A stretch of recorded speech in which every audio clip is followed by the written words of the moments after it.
दोस्तों नमस्कार। मैं आपका दोस्त सुनील कुमार गोस्वामी एडवोकेट।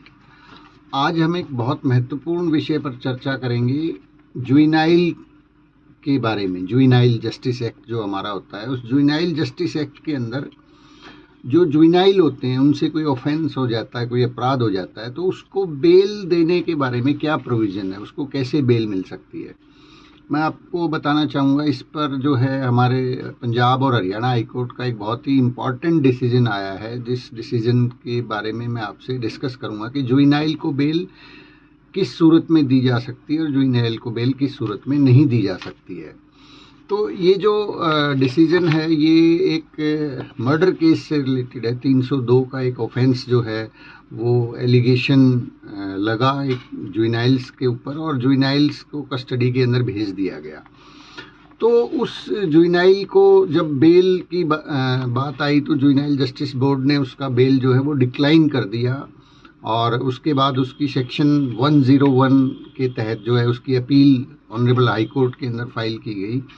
तो ऑनरेबल हाई कोर्ट ने जुवेनाइल, क्योंकि वो कन्फ्लिक्ट इन लॉ डिक्लेयर था, मतलब उसको एज ए अडल्ट ट्रीट किया जा रहा था, तो उसमें एक बहुत महत्वपूर्ण फैसला दिया कि जुवेनाइल जस्टिस एक्ट जो है उसका सेक्शन 12 ये प्रावधान करता है कि जुवेनाइल को बेल दे दी जानी चाहिए। और वो सेक्शन 12 क्या कहता है कि bail to a person who is apparently a child alleged to be conflict in law. Section 12 को एक बार हम समझते हैं कि जुवेनाइल जस्टिस एक्ट का सेक्शन 12 क्या कहता है। नंबर 1, किस कंडीशन के अंदर उसको बेल दी जा सकती है। When any person who is apparently juvenile and is alleged to have committed a bailable or non-bailable offence is apprehended or detained by the police or appears or brought before a board, such person shall, notwithstanding anything contained in the Code of Criminal Procedure Code or any other law for the time being in force, be released on bail with or without surety, or placed under the supervision of probation officer और under the care of any fit person. इसमें एक और clause है कि provided that such person shall not be so released if there appears reasonable ground for believing that the release is likely to bring that person into association with any non criminal और expose the said person to moral, physical और psychological danger, और the person's release would defeat the ends of justice, and the board shall record the reasons for denying the bail and circumstances that led to such a decision। तो यहाँ पर अगर हम section 12 जो कि honourable high court ने discuss किया और ये पाया कि ये जो सेक्शन 12 है, in the scheme of enactment it can be seen that section 12 contains an imperative mandate to release a child on bail when he is apprehended or detained in connection with any offence, and it is a special provision which stands to exclusion of the Code of Criminal Procedure।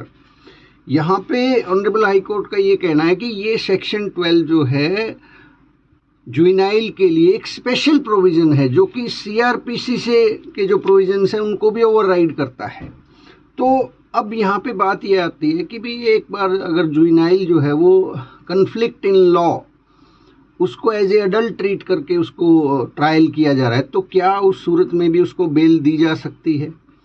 तो high court, honourable high court ने कहा कि yes, even when a child is sent up for trial as a adult before a children's court, the child does not become an adult और major, but is only to be treated differently considering the heinous nature of the offence alleged and consequent need for a strict treatment of the offender, though still he is a juvenile conflicted in law।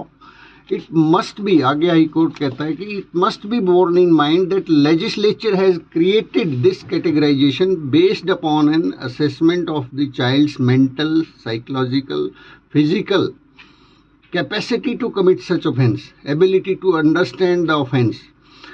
If the intention of the legislature was that upon such assessment the child would de jure become an adult, then the question of being a separate children's court to try him with specific safeguards provided for the trial would not arise।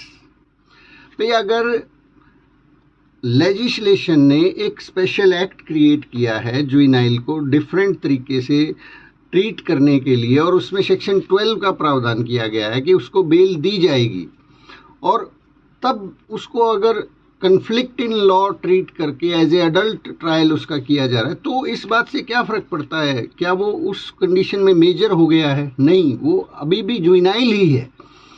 तो जब juvenile के लिए legislation ने बहुत सारी research करके इस बात को पाया कि भी इनको डिफरेंट तरीके से ट्रीट किया जाए, और उसके लिए स्पेशल प्रोविज़न सेक्शन 12 उसके अंदर दिया गया कि इनको जुवेनाइल को बेल दी जाएगी, तो उसको इस आधार पे डिनाई नहीं किया जा सकता बेल को कि ये डिफरेंट, ये जो है कन्फ्लिक्ट इन लॉ है, इसको एज ए मेजर ट्रीट करके, एडल्ट ट्रीट करके इसका ट्रायल चल रहा है।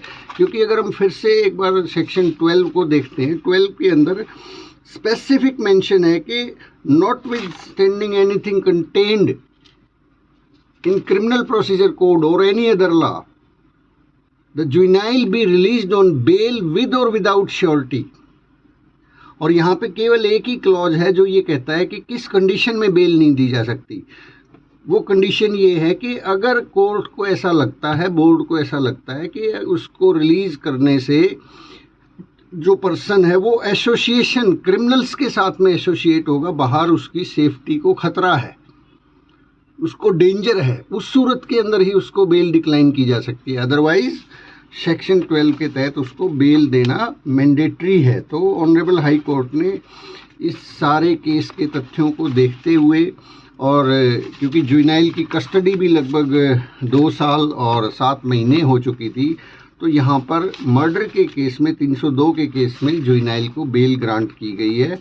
और ये जो फैसला है ये ऑनरेबल हाई कोर्ट ने 12 जुलाई 2023 को CRA नंबर CRAS 149 ऑफ 2003 के तहत दिया है। तो इसके अंदर आप जुवेनाइल जस्टिस बोर्ड को ये समझा सकते हैं कि जुवेनाइल की जो बेल है वो as a matter of right है। सेक्शन 12 जो है लेजिस्लेशन ने जो है इसको पास किया है, और उस लेजिस्लेशन के अकॉर्डिंगली भले ही उसको एज ए अडल्ट ट्रीट किया जा रहा हो, लेकिन स्टिल राइट इज़ राइट, तो वहाँ पर उसको बेल मिलनी चाहिए। तो माय डियर फ्रेंड्स, बहुत बहुत शुक्रिया। जुवेनाइल के बारे में आज हमने बातचीत की। आपको बातचीत अच्छी लगी तो इसको शेयर कीजिए, सब्सक्राइब कीजिए, और मेरी हौसला अफजाई के लिए इसको लाइक भी कीजिए।